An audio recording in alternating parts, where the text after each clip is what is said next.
My name is Julia 34, and I've always been the one my family counts on. The responsible daughter with a good job who pays for everything. I never thought much about it until last month when I put down $8,000 for a perfect Thanksgiving venue. I wanted everyone to have a magical holiday. Then my dad looked me straight in the eyes and said I wasn't invited. All because he didn't approve of my boyfriend. That $8,000 was non-refundable. But what I did next taught my family they couldn't take me for granted anymore. Before I tell you what happened when I canceled the venue deposit, let me know where you're watching from and hit that subscribe button if you've ever had to stand up to family who took you for granted. I've been the financial safety net for my family since I was 22. Right after college, I landed a position at a financial consulting firm and quickly moved up the ranks. While my siblings were still figuring out their paths, I was the one with a stable income and responsible habits. My father Richard always boasted about my success to his friends, but rarely acknowledged it directly to me.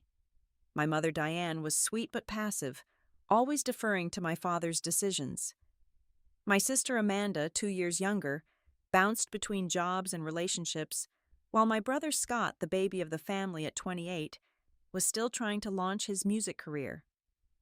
Every holiday, birthday, or special occasion, the planning and paying somehow fell to me. It started small at first. I bought the cake for Mom's birthday when Dad forgot. I covered Scott's portion of a gift when he was between gigs. I paid for the catering when Amanda hosted a housewarming but ran out of money. Small things grew into bigger expectations. Soon I was funding entire family vacations, holiday celebrations, and even helping with mortgage payments when my parents hit rough patches. The pattern was always the same: initial gratitude followed by the assumption that I would handle everything. Julia is so good with money, they'd say, as if my financial stability was some innate trait rather than the result of hard work and careful planning. What bothered me most wasn't the money. It was the subtle classism that ran through my family. My father, who had climbed from middle management to an executive position, judged people harshly based on their income and status.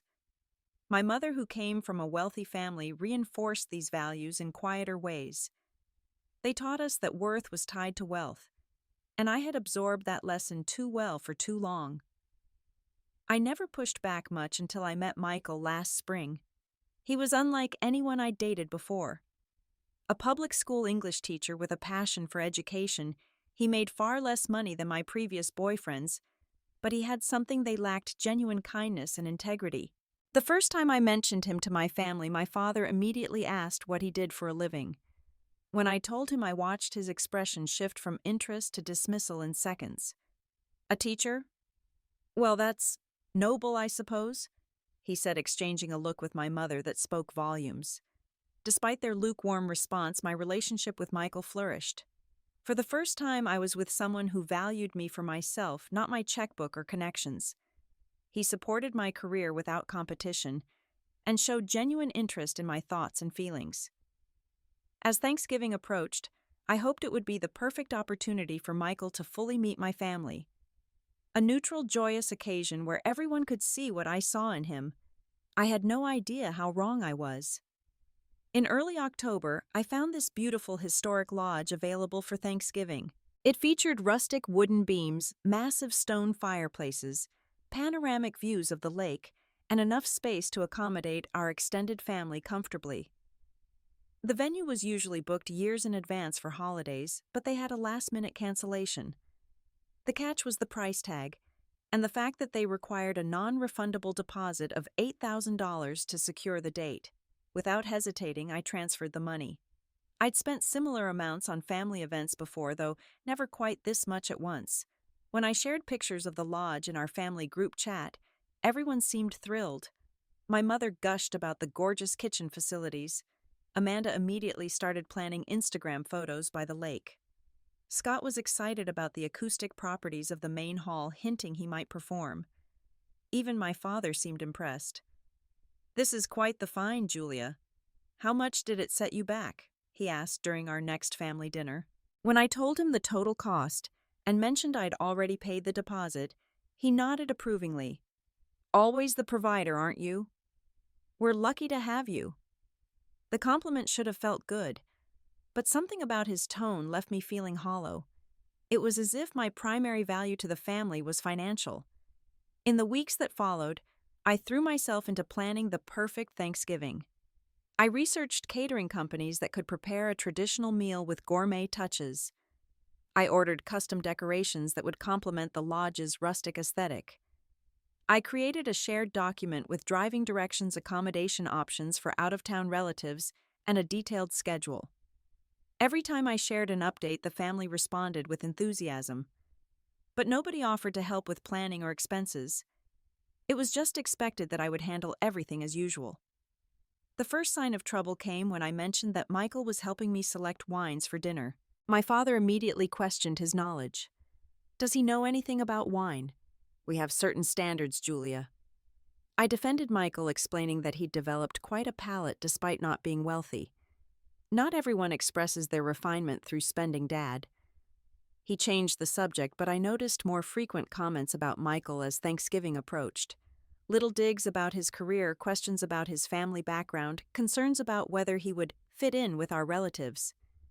Each time I pushed back a little harder, growing increasingly frustrated at their prejudgment of someone they barely knew. It was clear they had already decided he wasn't good enough, all because he chose a meaningful career over a lucrative one. Still, I continued with the preparations, investing more money in rental specialty ingredients, and hired help. By early November, I had spent close to $12,000 total, including the deposit. As always, nobody questioned the cost or offered to contribute. It was just Julia being Julia, the family ATM, with a smile. 2 weeks before Thanksgiving, we had our regular Sunday family dinner at my parents' house. Everything seemed normal as we gathered around the dining table. Mom had prepared her signature roast chicken. Dad was pouring wine, and my siblings were bickering about some reality TV show. "So is everyone excited about the lodge?" I asked, trying to gauge their enthusiasm for my efforts. "It looks amazing in those photos you sent," Amanda said. "The lighting in that main hall is going to be perfect for photos." Scott nodded. "Yeah, and the isolation means we can be as loud as we want. No neighbors to complain about music." My father cleared his throat, and something about his posture made me tense up. "Speaking of the gathering, Julia, I wanted to ask about your teacher friend." "Michael," I corrected. "His name is Michael, Dad." "Yes, Michael. He's attending." I nodded, taking a sip of wine. "Of course. We've been together for 8 months now. He's looking forward to meeting everyone properly." A heavy silence fell over the table. My father set down his fork, wiped his mouth with his napkin, and leaned back in his chair. "You're not invited to Thanksgiving," he said casually, as if commenting on the weather. I choked on my wine. "Excuse me, Michael," he clarified. "He's not invited." "Why would you say that?" I demanded, feeling my face flush with anger. "This is a family gathering, Julia, with extended family coming in from out of town, people of a certain caliber." I couldn't believe what I was hearing. "Michael is important to me. That should make him important to you." "It's not personal," my father continued, though it obviously was. "We just don't think he'll fit in. Your cousin Bethany's husband is a surgeon. Your Uncle Patrick is bringing his new partner, who's a state senator. Can you imagine your teacher boyfriend trying to contribute to those conversations?" I looked around the table, hoping for support, but found none. My mother stared at her plate. Amanda examined her nails. Scott at least had the decency to look uncomfortable. "If Michael isn't welcome, then I'm not coming either," I said firmly. My father's expression hardened. "Don't be dramatic, Julia. Of course you'll be there. You've already paid for everything. Speaking of which, did you remember to finalize the menu with the caterer?" That's when it hit me. The only reason they wanted me there was to handle logistics and cover expenses. I was the wallet, not a family member whose feelings and relationships mattered. "Let me be absolutely clear," I said, my voice shaking with anger. "If Michael isn't welcome at Thanksgiving, then neither am I." "You're overreacting," my father said dismissively. "Come alone and we'll discuss your relationship situation after the holidays." "My relationship situation?" I repeated incredulously. Yes, I think you're going through a phase with this teacher. You'll come to your senses eventually and find someone more appropriate. I stood up so abruptly that my chair scraped loudly against the floor. I've put down $8,000 on that venue. A non-refundable deposit. My father shrugged. You can afford it. Then don't expect my $8,000. I replied while gathering my purse. Or me. I walked out without waiting for a response, slamming the door behind me with a finality that felt both terrifying and liberating. I somehow managed to drive myself home before completely breaking down. When I walked through my door, I collapsed onto the couch, sobbing. Years of feeling used crashed down on me all at once. Michael called about an hour later. We had planned to meet up after my family dinner, but I'd forgotten to text him. When I told him what happened, his response wasn't what I expected. "I'm so sorry they hurt you," he said. Not sorry he wasn't invited, not angry about being rejected. His first concern was for my feelings. They've always been classist, I admitted, but I never thought they'd go this far. "This isn't about me," Michael said gently. "It's about control. You've been supporting them financially, and now that you're making independent choices they don't approve of, they're trying to pull you back in line." His words struck deep. I'd never fully acknowledged how my family manipulated me through financial expectations and emotional obligation. How many times had I paid for things I couldn't really afford just to maintain family harmony? How often had I silenced my own needs to meet theirs? That night I barely slept. I kept thinking about all the previous instances when I'd been taken for granted. The time my father called me selfish, when I hesitated to loan Amanda money for a car. The Christmas when I worked 60-hour weeks to afford presents for everyone, only to receive token gifts in return. The countless times my family made major decisions without consulting me, except when it came time to pay. I called my best friend Natalie the next morning. Unlike my family, she came from modest means and had worked her way through college alongside me. "They did what?" she exclaimed when I told her. "After you dropped $8,000 on a venue that's beyond entitled Julia." "Am I overreacting?" I asked, still second-guessing myself after years of having my feelings dismissed. "Absolutely not. They're using you, and they always have. The question is, what are you going to do about it?" That was the million-dollar question. I had several options. I could give in, attend alone, and maintain the status quo. I could skip Thanksgiving entirely but still let them use the venue I'd paid for. Or I could cancel everything. The deposit was non-refundable, so I'd lose that money regardless. But canceling would mean disrupting everyone's plans, disappointing extended family members who weren't involved in the conflict, and potentially damaging relationships beyond repair. Michael suggested an alternative. "What if we host our own Thanksgiving invite friends who accept both of us? Start new traditions." The idea was appealing, but I still felt torn. Despite everything, these were my family members. I loved them even when they hurt me. Was I ready to take such a drastic step? That evening my father called. I braced myself for an apology, but instead, he launched into a lecture about family obligations and how I was being childish. "I expect you'll come to your senses before Thanksgiving," he concluded. "The family's counting on you." Something in me snapped at those words. The family was counting on me, but not as a person with feelings and a life of my own. They were counting on me as a resource and open checkbook. By morning, my decision was made. I might lose $8,000, but I'd gain something far more valuable: self-respect. I called the lodge first thing Monday morning.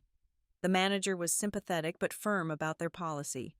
"The $8,000 deposit is non-refundable, Ms. Reynolds. It's stated clearly in the contract you signed." "I understand," I said, surprising myself with how calm I felt. "I'm not asking for a refund. I just want to cancel the reservation." There was a pause on the line. "You're forfeiting the deposit. Are you sure?" "Completely sure. Is the venue available to other potential clients now that I'm canceling?" "Yes, though it's unlikely we'll book it this close to Thanksgiving." "Please make it available," I said. "Consider the deposit a donation." Next, I called the catering company, the rental suppliers, and the decorators. Most had cancellation fees, but they were minor compared to what I'd already lost. Within 2 hours, every arrangement for Thanksgiving was undone. I didn't immediately tell my family. Part of me wanted them to stew in the uncertainty, to wonder why I wasn't responding to their texts about menu preferences and seating arrangements. Another part was simply avoiding the inevitable explosion. The text started rolling in that afternoon. Amanda. Did you confirm we can check in early at the lodge? I want to scope out photo spots. Scott. Hey sis, can I bring my new amp set up? Thinking of doing some live music after dinner. Mom. Sweetheart, please call me about the sleeping arrangements. Your Aunt Meredith is asking questions. I responded to none of them, which was out of character for me. Usually I was the responsible one who answered immediately with detailed information and reassurances. By evening, the tone of the messages had shifted. Amanda. Julia, hello. We need to know about check-in. Scott. Are you ghosting us? Not cool when we're trying to plan? Mom. Julia. I'm getting worried. Please call me back. Finally, my phone rang with my mother's number. With a deep breath, I answered. Julia. Thank goodness, I've been so worried. Are you okay? I'm fine, Mom, I said, keeping my voice level. Your father told me about your disagreement. I think both of you overreacted a bit, but that's no reason to ignore everyone's questions about Thanksgiving. I'm not ignoring anything, Mom. I canceled the reservation at the lodge. Silence. Then, what do you mean, canceled? Exactly what it sounds like. The venue is no longer booked for our family. Neither is the catering, or anything else. But that's impossible, she sputtered. Thanksgiving is in less than 2 weeks. The whole family is coming. Where will we go? What will we eat? That's not my problem anymore, I said, surprised at how liberating those words felt.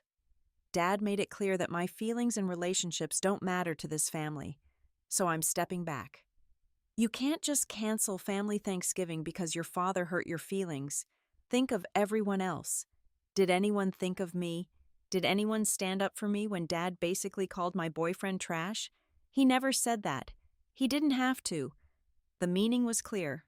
The conversation deteriorated from there. My mother cycled through guilt-tripping pleading and accusing me of being selfish. When none of that worked, she finally broke down in tears. Your father is going to be furious, she whispered.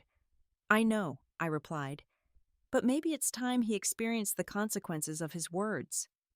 Amanda called next, practically screaming into the phone about ruined holiday plans and Instagram content. Scott tried a different approach, attempting to mediate. Look, I get that Dad was a jerk, but did you have to nuke Thanksgiving for everyone? Grandma's flying in from Florida, for crying out loud.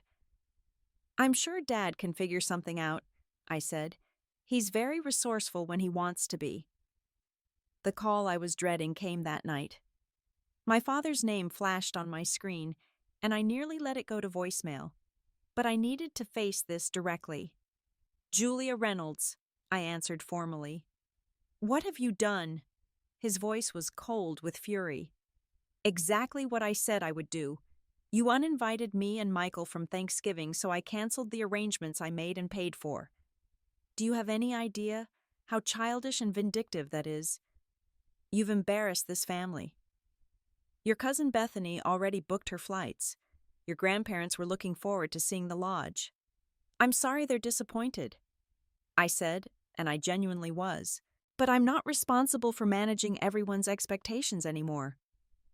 You most certainly are when you've promised them something and then pulled the rug out. I demand you call the lodge back immediately and fix this mess you've created. The deposit was non-refundable, Dad. $8,000 gone. But you knew that when you decided I wasn't worth including unless I came on your terms. This is about that teacher, isn't it? You're throwing away family traditions for a man you've known less than a year. No, Dad. This is about respect. Something you've never given me, despite happily taking my money for years. He scoffed. So now you're keeping score after everything we've done for you. I almost laughed. What exactly have you done for me lately, Dad? Besides make me feel like my only value to this family is financial. The conversation devolved into threats and accusations. He told me I was no longer welcome at Christmas either if this was how I behaved. I told him that was fine by me. By the time we hung up, the bridge between us was thoroughly burned. Yet amid the guilt and anxiety, I felt something unexpected relief. For the first time in my adult life, I had set a boundary with my family and stood by it regardless of the fallout. That night, Michael held me while I cried not out of regret, but from the emotional release of finally breaking a toxic pattern that had controlled me for too long. Thanksgiving Day dawned clear and crisp. Instead of rushing around managing family logistics, I woke up peacefully beside Michael.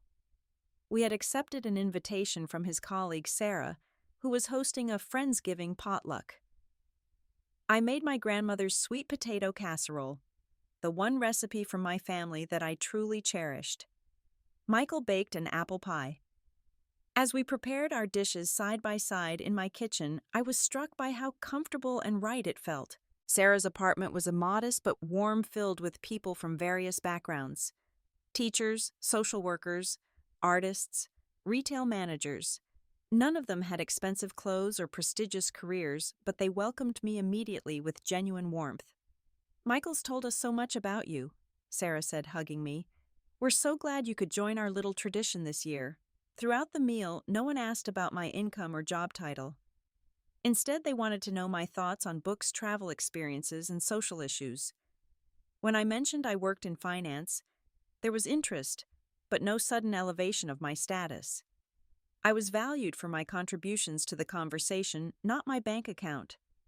Around 3 in the afternoon, my phone lit up with a text from my mother. "Having Thanksgiving at Applebee's because everything else is booked. Your father had to pull strings just to get us a large enough table. Grandma is very disappointed." But the message was clearly meant to make me feel guilty, and a month ago it would have worked. Now I felt a twinge of sadness, but no responsibility to fix the situation. More texts followed throughout the day. "Amanda, this is literally the worst Thanksgiving ever. Thanks a lot. Scott, Dad's in a terrible mood. Way to ruin everyone's holiday." Various relatives sent confused messages, having heard different versions of what happened.